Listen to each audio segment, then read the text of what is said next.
Very good morning views. నమస్తే, నేను విజయ Chandrika. ABN breakfast న్యూస్కి స్వాగతం. వెనక్టికి ఎవడో ఒకడు అబ్బాయి నువ్వు ఎగురుతా అన్నావు కదా, ఎందుకు ఎగరట్లేదు అని అంటే, ఇవాళ మంగళవారం ఇంకో రోజు ఎగురుతా అని చెప్పి అన్నాడంట. నిజంగా ఆంధ్రప్రదేశ్లో మాజీ ముఖ్యమంత్రి జగన్మోహన్ రెడ్డి గారు, ప్రస్తుత ఎమ్మెల్యే జగన్ గారి పరిస్థితి యాజ్ ఇట్ ఈజ్ ఇలాగే ఉంది.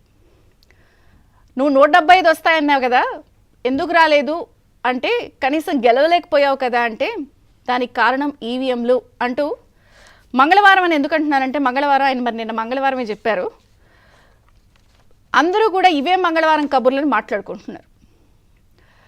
అసలు ఎలా ఉందంటే, తన అసమర్థతని, తన అహంభావాన్ని ఇవన్నీ ఏవి ఒప్పుకోకుండా, తన ఓటమికి కారణాలు ఏమిటి అనేది విశ్లేషించుకోకుండా, చేసిన తప్పులు గమనించకుండా, కారణం ఈవీఎంలు అంటూ నిన్న చేసినటువంటి ట్వీట్ ఎంత రసాభాసగా మారిందంటే, ఎంత చర్చనీయాంశమైందంటే, ఆయన ఏమని ట్వీట్ చేశారో కూడా ఒక్కసారి చూద్దాం. Just as justice should not only be served, but should also appear to have to be served, so should democracy not only prevail, but must appear to be prevalent undoubtedly. In electoral practices across the world, in almost every advanced democracy, paper ballots are used, not EVMs. అంటే సింపుల్గా, న్యాయం అందడం మాత్రమే కాదు, అందజేయమన్నట్లు కూడా కనిపించాలి. అలాగే ప్రజాస్వామ్యం బలంగా ఉండటమే కాదు, నిస్సందేహంగా బలంగా ఉన్నట్టు కనిపించాలి.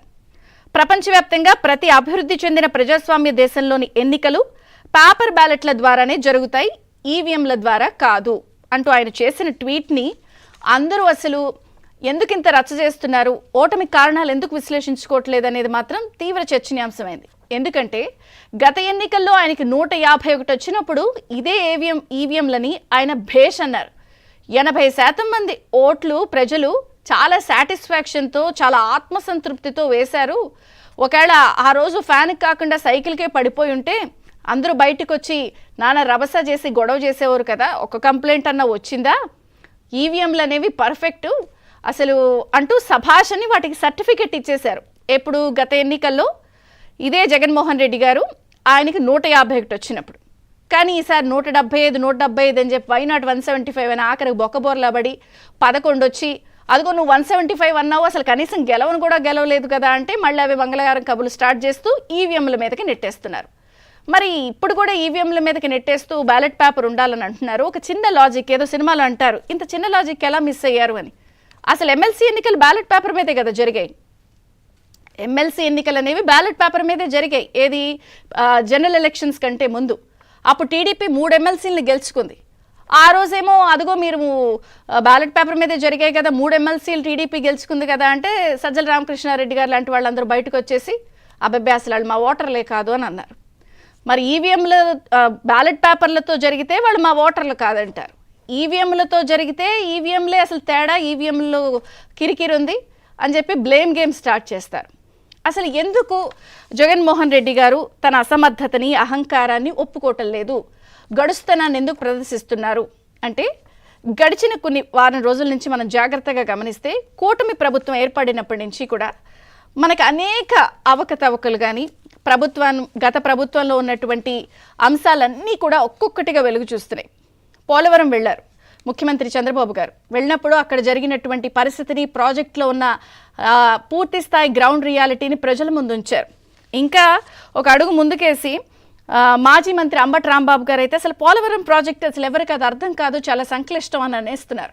మరి ఇదే లైఫ్ లైన్ అని చెప్పారు ఆయన మంత్రిగా ఉన్నప్పుడు. అసలు టీఎంసీలు లేకపోతే ఇవన్నీ తెలుసుకోవాల్సిన అవసరమే లేదు అని చెప్పారు. ఇప్పుడేమో అది సంక్లిష్టమైన ప్రాజెక్టు, నాకే అర్థం కాలేదని అంటున్నారు. అవును, మీకు అర్థం కావటం లేదు, మీకు పాలన చేత కావటం లేదు, మీ వల్ల కావటం లేదు అని ప్రజలు మీకు ఇచ్చే 151 కన్నా కూడా దాటేసి 164 సీట్లతో కూటమి ప్రభుత్వానికి అఖండ మెజారిటీని ఇచ్చారు. కానీ ఇవేమీ కూడా గత ముఖ్యమంత్రి గారు, ప్రస్తుత ఎమ్మెల్యే జగన్ గారు ఒప్పుకోని పరిస్థితి. ఇవన్నీ ఒప్పుకోకుండా, పోస్ట్ మార్టం చేసుకోకుండా, ఎందుకు ప్రజలు మనకి ఇటువంటి మ్యాండేట్ ఇచ్చారు అని తెలియకుండానే ఏకంగా ప్రజల్ని తప్పుపట్టేస్తున్న పరిస్థితి. ఏమంటున్నారు, 60 లక్షల మంది రైతులకి మనం అన్నీ చేసాం, వాళ్ళ ఓట్లు ఏమయ్యాయో, అవ్వాతాతలకు పింఛన్లు ఇచ్చాం, వాళ్ళ ఓట్లు ఏమయ్యాయో, అక్క చెల్లెమ్మలకు ఇంత చేసాం, వాళ్ళ ఓట్లు ఏమయ్యాయో అంటే వాళ్ళందరి ఓట్లు కూటమికి పడ్డాయి. అది ఆయన ఒప్పుకోవటం లేదు. ఈవీఎంఎల్ని ఇంకా ఏదో తప్పు పడుతున్నారు, ప్రజలు ఇచ్చిన తీర్పును కూడా ఆయన తప్పు పట్టున్న పరిస్థితి మనకు కనిపిస్తోంది. మరి ఎందుకు తెలుసుకోలేకపోతున్నారు? నామోషీనా? ఒప్పుకుంటే తను ఓడిపోయానని చెప్పిన వై నాట్ 175 అన్న నినాదం మరి అందరి ముందు హేళన అవుతుందనా, లేకపోతే డైవర్షన్ పాలిటిక్స్గా కూడా దీన్ని చూడాలా? ఎందుకంటే 2-3 రోజుల నుంచి కూడా ప్రజాధనాన్ని వృధా చేస్తూ ఏ స్థాయిలో ఋషికొండలో విలాసాలు, సోకులకి ఏ స్థాయిలో బాత్ టబ్ లేనా, అక్కడ షాండ్లర్స్ లేనా, లైటింగ్ లేనా, అక్కడ ఉన్నటువంటి విలాసాలకి సోకులకి 500 కోట్ల రూపాయలు ఖర్చు పెట్టిన వైనం కళ్ళ ముందు బయటకు వచ్చింది.